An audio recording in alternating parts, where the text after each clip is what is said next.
Hey y'all, Data Guy here, and in a couple seconds, this will transition over into a live debate.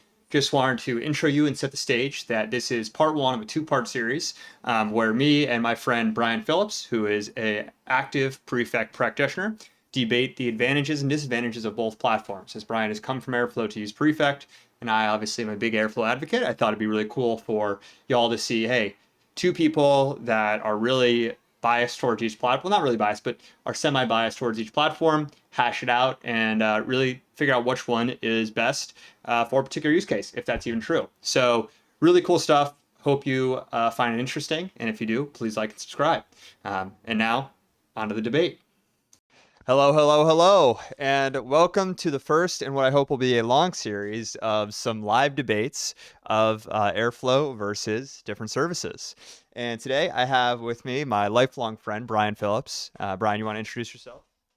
Sure. Hey guys. So I've worked as a data engineer previously. I've used both Airflow and Prefect, and here I am to preach the merits of Prefect and why it is in every way better than Airflow. Happy to be here. And I'm going to yell at him and tell him why he's wrong the whole time. So it's going to be a really fun time. I'm excited. I think this will be great. And so what I've done is actually to give us some format, so we're not just yelling at each other for 20 minutes with no real guidance. I want to kind of introduce just what Prefect is, what Airflow is. I'll have Brian introduce Prefect so he can give a explanation of kind of just overall why his company chose to use it, and they migrated off of Airflow for some of their workloads, but not all of them because they still can't migrate all their workloads onto Prefect. So early shots there. And then we have 8 topics that I've had ChatGPT come up with us to organize the debate. So we have ease of use, flexibility and extensibility, community and ecosystem, scalability and performance, monitoring and logging, maintenance and operations, cost and licensing, and use cases and industry adoption. And so each of these categories will give a score out of 10 at the end for a final overall score of 80. And then we'll see which one is better. So without further ado, let's get into what Prefect is. All right. So, Brian, you want to introduce Prefect using a little visual from Prefect's own website? Sure. So Prefect, in a lot of ways is similar goals to the Airflow project. It's orchestration, it's workflow management.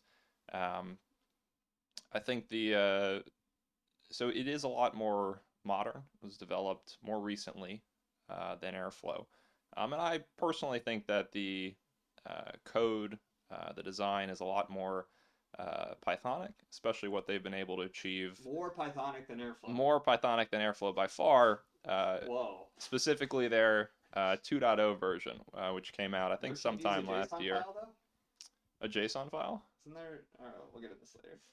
So with 2.0, the biggest difference is that you still have a DAG relationship under the hood, but instead of having something that is built um, basically statically, when the file is imported, you have something much more dynamic. So you can build the DAG based on conditionals or for loops. You can add tasks, subflows dynamically. As far as I understand, that is not something that you can do It's with all easily achievable with Airflow. Airflow. But DAGs are. I'd like to point out DAGs are parsed at runtime in Airflow, so the feature that he's describing in Prefect 2.0 has always been in Airflow. can you so all right, let's dig a little bit into control flow then. So with Prefect 2, if I want to have branching logic in my workflow, I add an if statement. If something is true, I'm going to call this function. If it's false, I'm going to call this other function. My understanding in Airflow is that you use these ugly ass operators to do that kind of thing. You don't need to use an operator. You can use a Tassel API for conditional logic using the .map function, or you could use the Python branch operator, which is exactly as you described. You have an if statement as your conditional function, and then it will branch into one of two or more downstream operations based on the conditional logic that you set there. Can I have a variable though? A Boolean variable. I can say if variable function one, which is a task, else function 2, which is another task. Any conditional. It could be a boolean. It could be. I don't have to wrap it in something. I can just say if variable. Mhm. It's not what I remember from Airflow from using it. Were you Now, Brian, to just color your Airflow experience for our audience, were you on Airflow 2.x or were you before Airflow 2.x? Because I know that Airflow 2.0 was released in late 2020, but a lot of people didn't even really start moving over to it until 2021. And so I think that lines up around when I know you moved from Airflow to Prefect. So I'm thinking maybe, because I know the migration from Airflow 1.x to 2 was pretty daunting. So that's where some organizations moved to Prefect because they were really annoyed with the limitations, and it took 2 years for Airflow 2.x to actually get released. So I think that's entirely possible. I think my most recent heavy use of Airflow was in 2019, early 2020.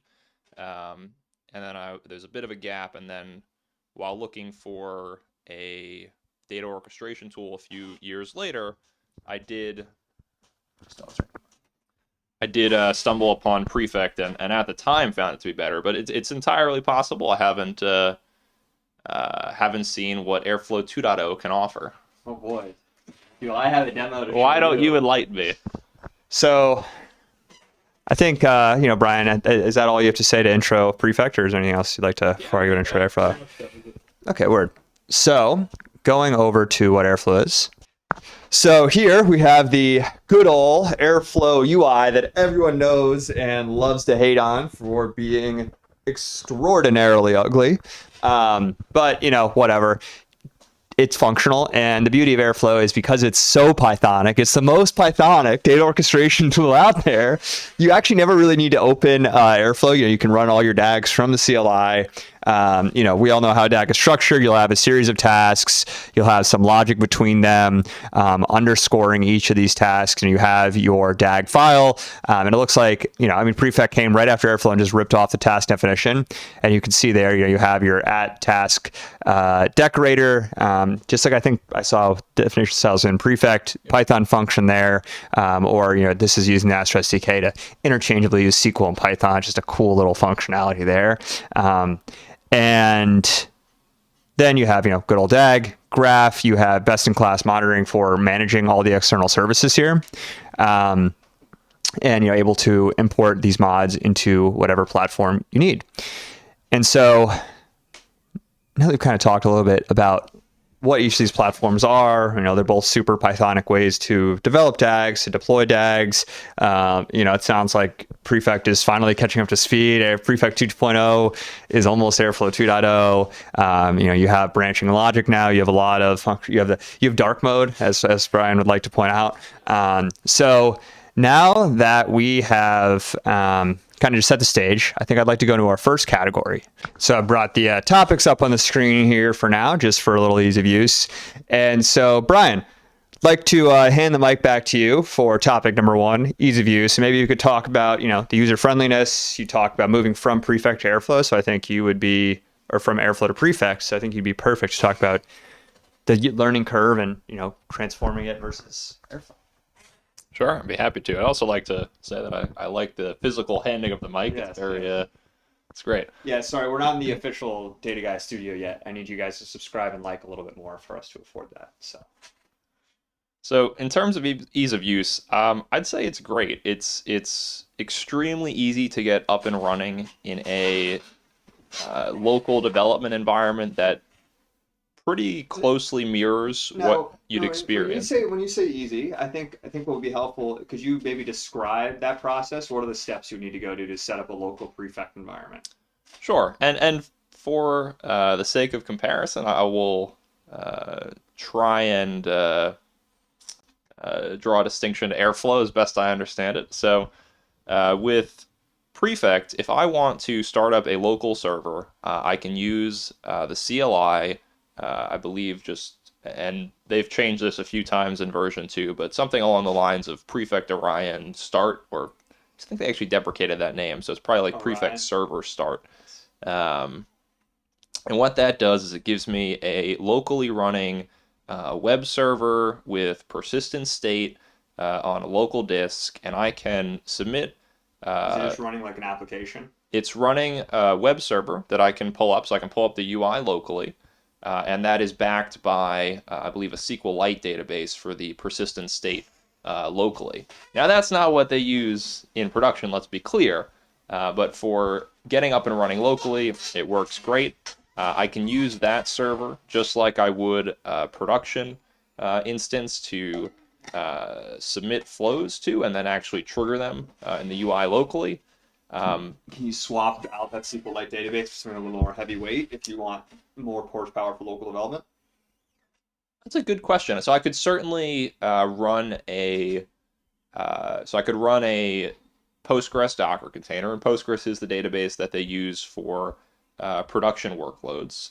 Um, and I believe I could point the um, this local web server that's running to use that Docker container, assuming it's has the right ports bound with a couple of environment variables. I could also run a separate Docker container for the Prefect server and configure that to talk to the Postgres image as well if I wanted to. So yes, fully modular. There's a few more services that they recommend and use for more production grade workloads, but for getting started locally, really all you need is that single CLI command. Gotcha. I think also maybe some of the learning curve, so you talk about getting it up and running. I guess one other question, so you talked about spinning up a separate Docker container for a Postgres database. Does it use Docker implicitly for that web server, or is it just running? Yes. I don't believe so. Okay. It's just a CLI command, and then I believe it'll start it in the same process that you run that CLI. Gotcha. And so I know your use case is transforming petabytes of data. So how does that work with local testing? Well, yes, it's so for a little more context here, I work at a financial firm. We have, as George said, petabyte scale research platform that uses Prefect as the primary scheduling and orchestration tool on top of that. I think we have developed a very powerful local development and testing pattern for our Prefect flows. The research platform itself has a way of standing it up during unit testing, such that it's almost like a local environment of that. I'll refer to it as a data lake. It's pretty similar to that. What we can do then is we can write our flow code and test our flow code locally against that local research environment, which gives us really full ability to test it as if it was in a production environment against a fully local Prefect instance and fully local, not quite a mock, but a fully local version of our research platform as well. Very interesting. And so just, I guess, last, what was the learning curve like to writing code with Prefect? You said it was Pythonic, so was it just relatively easy to take your existing Airflow skills and Python skills and apply them to Prefect, or were there any special syntaxes or kind of formats for your code you had to learn?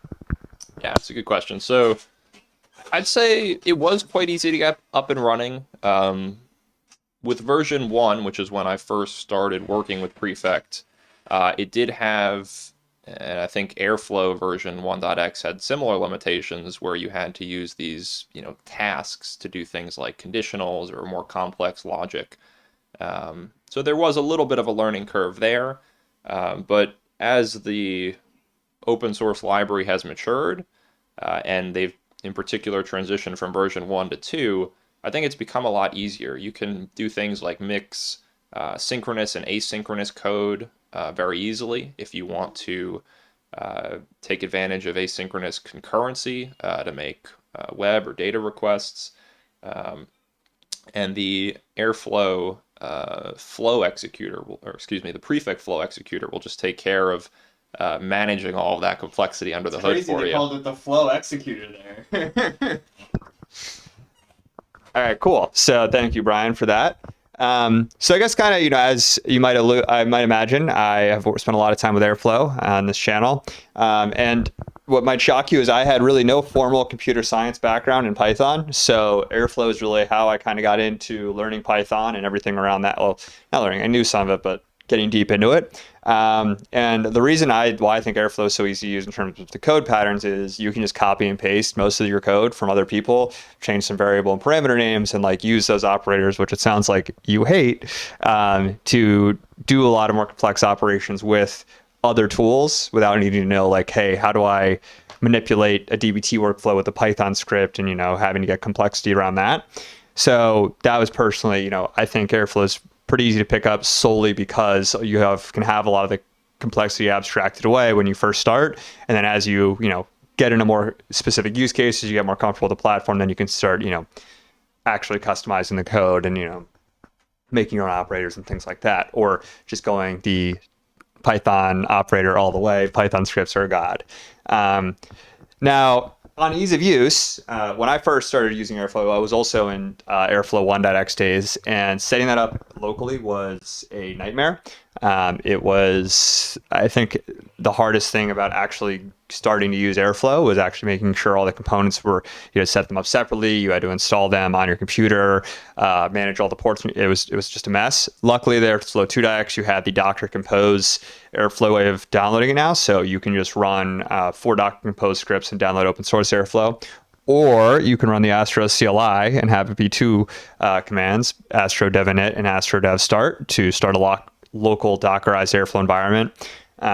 And the beauty of having it all be Dockerized is it makes it really easy for you to have other services. Let's say I want to have a mini IO storage attached for like local S3 storage for testing purposes, or something we've been doing recently, or I've been doing recently, is like having a Weaviate vector database you can spin up and have it all just be part of a Compose stack alongside Airflow. So you can have Airflow, manage systems that would be kind of harder to manage manually, and have Airflow be the interconnective tissue across all of them. And then also, because it's all Docker Compose, port that to the web, and it's pretty easy to just take over and say, hey, start using the web versions of those tools. And I'd say the learning curve now has been, it's pretty greatly reduced. There is still definitely a bit of a adjustment, just understanding how monitoring, especially, and how like start date isn't the real start date, and it's all fun stuff like that. But I would say, other than being hard to interpret, maybe, I think Airflow is pretty easy to use these days. So I think actually, let's give a score each round. So I'm going to give Airflow a 9 out of 10 for ease of use. And I'll leave you to give one.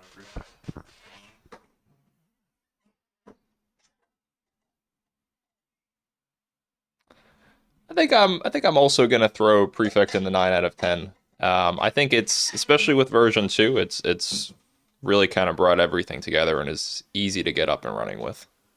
Incredible. So next, let's talk about flexibility and extensibility. So I think the main purpose here is, let's talk about how Prefect handles interacting with external services, because this is something I admittedly do not know a lot about, because I haven't seen it done a lot. So maybe you can color me, tell me I'm wrong about how Prefect handles connections and can manage all your modern data stack. Yeah, I'd be happy to, but I'd also question why you want one tool to manage your entire stack. I think you want to bring a lot of different things together, but the orchestration tool should be just that, orchestration. It shouldn't be monitoring these external services or anything like that. So in terms of extensibility, I believe I think they use, it's either plugins or extensions, but there's some term that Prefect uses, maybe even integrations with these third-party data tools. Very similar to Airflow. A lot of your standard, Spark, DBT, just your standard data stack tooling is going to be available through these different integrations. If I had to guess, I would say Airflow probably has more, just by virtue of it having been around longer and slightly more of a mature technology. But from what I've used with the Prefect integrations, they're easy to use. It's just essentially a task library. So you import the tasks, you use them in your flows. Oftentimes you're just passing a couple of parameters to these tasks. A good example is like sending a Slack message. So you can just call it as if it's a function that you import from a Python library, But because it's wrapped in this Prefect task, you get the same monitoring and observability that you do with any of the other tasks that you include in your flow. I'll turn it back to George to teach me about Airflow extensions. So, well, it sounds like prefect tasks are essentially a ripoff of Airflow operators, right? Or it says so you have things like a Slack operator where you bring it in, you pass them with some parameters, and it's defined as a task. So, I mean, I think Brian has already kind of alluded to it. Yes, Airflow has had those. You know, it's been around longer, bigger, better community, more partners. So, I think yes, it does have more different operators. You know, different kind of building blocks available for use. Um, However, it sounds like Prefect also is, you know, coming up the curve with having a lot of, you know, more tasks available out of their the task library. And is that something like you install with Prefect, or what's it like based off of? So it comes in the form of additional Python libraries that you can install. So if you wanted to get DBT, for example, you'd install some other Python library that would come with these additional tasks you can use in your flows. Gotcha. Okay, cool. So yeah, it is pretty much just Airflow operators then. Cool. So sounds like they both honestly, and I mean, as you probably, and I'm not going to just retread the same road here, but Airflow handles, you know, handling external services in much the same way. You'll have, you know, essentially kind of a task or an operator in Airflow where you're going to have multiple parameters. You know, let's say I want to interact with something like Snowflake, so I'll pass in my Snowflake connection, the database I want to hit, and, you know, a SQL query I want to run. And so that's always what, you know, Airflow's been best at in my mind, is being able to bring, you know, the information for what's happening, all these services into one platform. Brian doesn't think orchestration should be used as your monitoring tooling. And I guess kind of, you know, that's actually an interesting thought. So I think what we're kind of getting to is that flexibility and extensibility are around the same for Prefect and Airflow. But I am interested in hearing kind of your thoughts about why you don't think that you should be using your orchestration as kind of, you know, your tool for monitoring your workflows, you know, because Airflow brings in so many things like retries, the ability to dynamically manage those. That I'm interested. Yeah, and I think to be clear, monitoring and observing your workflows is absolutely part of the role of whatever orchestration tool you're using, be it Prefect, Airflow, or something else. And Prefect as well has, you know, retries, logs, everything standard that you would expect. Where I think, and maybe this is just a, you know, a little bit of a misunderstanding, but I wouldn't expect my UI in Prefect or Airflow to know anything about the state of some external database or service that I'm using. I might have a flow or a DAG that runs against that and has failed and maybe said it doesn't seem to be up, so I can retry. But I don't think the orchestration service itself should know about that.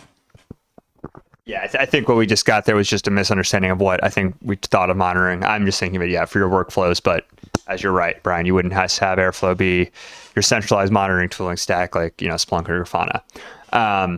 So I mean, I'm going to give Airflow 10 out of 10 for extensibility and flexibility, because you can do whatever you want with it. It's open source. Is Prefect open source? Prefect is open source. Yep. Um, yeah, I'd probably give Prefect like an 8.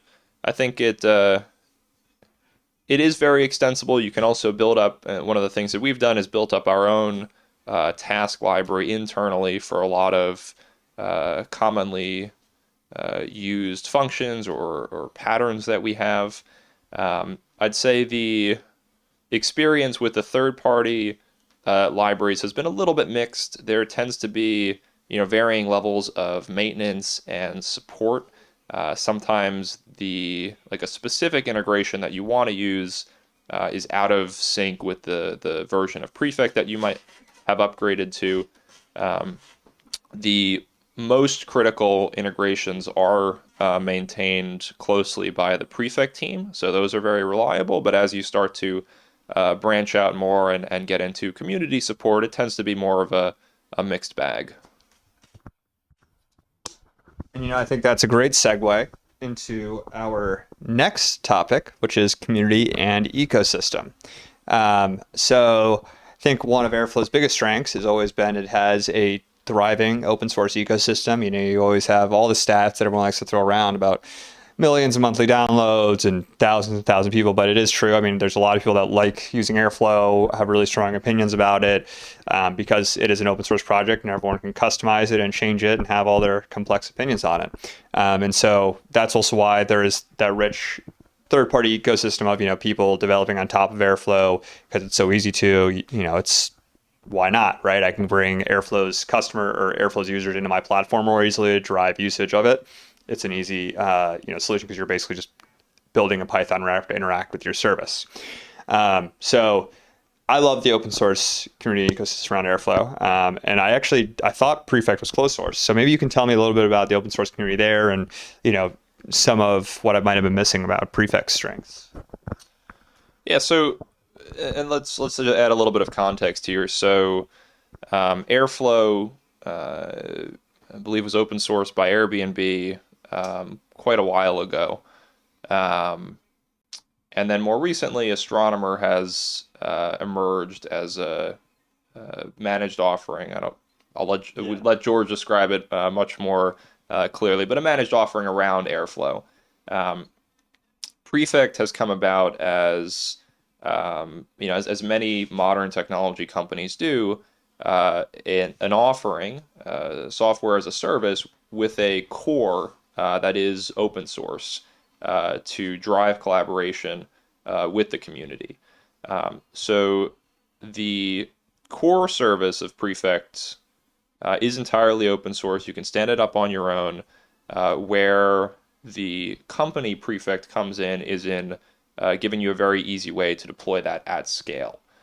So they'll handle the load balancing, database sharding, etc. for you. But you do, of course, have the option to use the open source tool and try to solve some of those problems yourself as well. In terms of the community around Prefect, it's been great. They have a Slack community that I am a part of where I've gotten a number of questions that I've had answered. It's been growing quickly as well. Um, I don't have as much experience with the Airflow community, but I am I'll put this in quotes, an Airflow contributor. Contributed a very small PR a few years ago when one of their releases broke their Docker operator. Um, that caused quite the mess at my firm. Um, but that contribution experience was positive. Good interaction with the Airflow community at the time. two two approaches to the same kind of problem, where you had one, open source first, then private sourced, and then closed source with an open source core. So yeah, I think you touched on a kind of good point there. Where like Airflow, a lot of people will come at it, they won't really know what to do with it, and they'll make their own kind of open source gobbledygook to build it to the needs of their enterprise. And now there's been the rise, of Astronomer, of other managed Airflow offerings out there to kind of eliminate that because it was such a headache to maintain. Versus Prefect kind of came out of the approach of, hey, we'll give you a best in class, or we'll give you all the back-end infrastructure handle, the fully managed offering. And oh yeah, if you want to go try and do it yourself and mimic what we're doing, then you're welcome to, but it's going to be harder. And I think that was really what the idea was. Prefect anyways was there, hey, we're going to replace Airflow because we hate using Airflow. Right. And so I think what I'll do, I'm going to give Airflow another 10 out of 10 for community ecosystem. I think it's got a bang in one of both. But Brian, what would you give Prefect? I'll give it another 8 here. I think the community has been great. The ecosystem is good. There's integrations, a lot of tutorials and guides out there how to get started. Um, Overall very positive. Although I will say here at this point that um, I may be a less biased opinion on Prefect. I use it as a developer and a client, but I have no stake in its quality or scoring here. Neither do I. Neither do I. Purely objective opinions here.